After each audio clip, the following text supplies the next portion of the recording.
நானும் அவர் லவ் பண்ணிட்டு இருக்கும்போது நான் கேட்காததுக்கு முன்னாடி எனக்கு விரும்பி வாங்கிட்டு வந்து கொடுக்கறதே அது பூ ஒண்ணுதான். சரி. இப்ப கல்யாணம் முடிச்சு 4 வருஷம் ஆகுது.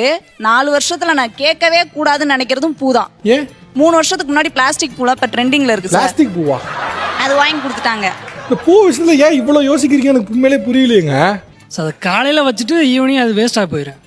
அது எது பிளாஸ்டிக் பூனா நீ 5 வருஷம் கூட யூஸ் பண்ணலாம் சார், ஒன்றும் பிரச்சனை இருக்காது. இப்போ இந்த பூ வச்சிருக்கல யார் வாங்கி கொடுத்தா? சார் இது போய் சார் நான் என் காசுல வாங்கினேன். கோயம்பேட்ல இறக்கி விட்டாங்க. கோயம்பேடு மார்க்கெட் வரல கூட்டி போய் வாங்கிட்டு வந்தாங்க. பூ வேணும் அப்படின்னு நீங்க உங்க காசுல வாங்குன பூ அது? எனக்கு நானே வாங்கிட்டேன். அது கூட பூ என் பேச்சு கேட்காம நீ பூ வாங்க போறியா அப்படின்னு சொல்லிட்டு 2 பேக்கை என்ன தூக்க விட்டாரு சார். கடைசி முடிக்க அவர் தூக்கிட்டே வரல, பிச்சு குடியவனைய. ஒரு மனைவி வந்து ஒரு பூ கேட்கறதுங்கிறது அதுல அவ்வளவு ரொமான்ஸ், அவ்வளவு காதல் இருக்கு. இன்னும் அதுல நீங்க பொருளாதாரம் இருக்குன்னு நினைக்கிறீங்க. அதுல பொருளாதாரம் இல்ல, காதல் தான் இருக்கு. அதை நீங்க மிஸ் பண்றீங்க. உங்களோட கணவர் சிக்கனத்துக்காக இந்த விஷயம்லாம் கடைபிடிக்கிறாரு. என்னால தாங்க முடியல. கல்யாணத்துக்கு பின்னாடி 4 வருஷமா ஒரு ஃப்ரிட்ஜ் கேட்டுட்டு இருக்கேன் சார். 20 ரூபா மாவு பாக்கெட் வாங்கி வைக்கிறதுக்கு உனக்கு 20,000 ஃப்ரிட்ஜ் கேக்குதா அப்படிம்பாரு சார். 20 ரூபா தான் மாவு பாக்கெட்டு, அதை டெய்லி வாங்கினாலும் வேலை முடிஞ்சிச்சு. நம்ம காய்கறியெல்லாம் வாங்கிட்டு வந்து ஃப்ரிட்ஜுக்குள்ள வச்சுக்கலாங்க அப்படின்னு சொல்லி நான் சொல்லுவேன். நீ பக்கத்துல கடையில போய் வாங்கி வச்சுக்க அப்படின்னு சொல்லி அவங்க சொல்லுவாங்க. காசு கொடுப்பாங்க. அந்த காசையும் நான் என்ன பண்ணிடுவேன், போய் கரெக்டா வாங்கிட்டு வந்து கொடுப்பேன். என் மேல நம்பிக்கை இல்லாம என்ன பண்ணிட்டாங்க, ஒரு தடவை கடைக்கு போயிட்டாங்க. கடைக்கு போயிட்டு என்னோட ஒய்ஃப் உங்களுக்கு எவ்வளோ தரணும் அப்படின்னு சொல்லி கேட்டிருக்காங்க. இவங்க கேட்டதை அவங்க வந்து என்கிட்ட சொல்லிட்டாங்க.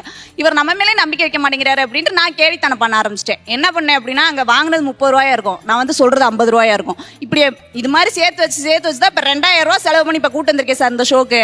அப்பா, எனக்கு பண்றது இருக்கட்டும் சார், அவருக்கு அவரே பண்ணிக்க மாட்டாரு.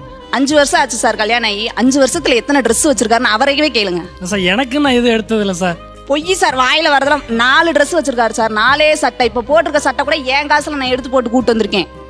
சட்டை எடுக்க மாட்டேன் சார். அந்த காலர் ஃபுல்லா பிஞ்சு இருக்கும் சார். காக்கி சட்டை பிஞ்சு தொங்கும். இவர் சொல்லுவாரு, ஒரு நிமிஷம் வெளியில போக மாட்டேன், நான் டிரைவர் தான். அதனால எனக்கு காக்கி சட்டையும் லோயர் இருந்தா போதும். அது லோயரு எங்க அண்ணன் ஸ்போர்ட்ஸ்ல இருக்கனால அவர் கொடுத்துருவாரு. நாங்கள் லவ் பண்ணி வீட்டுக்கு அகேன்ஸ்டா மேரேஜ் பண்ணிக்கிட்டோம் சார். அவர் சொல்லுவார், உன்னை நான் ராணி மாதிரி பாத்துக்கிறேன். ராணி என்னை எங்க வீட்டுக்கார ராணி மாதிரி தான் பாத்துக்கிறாரு.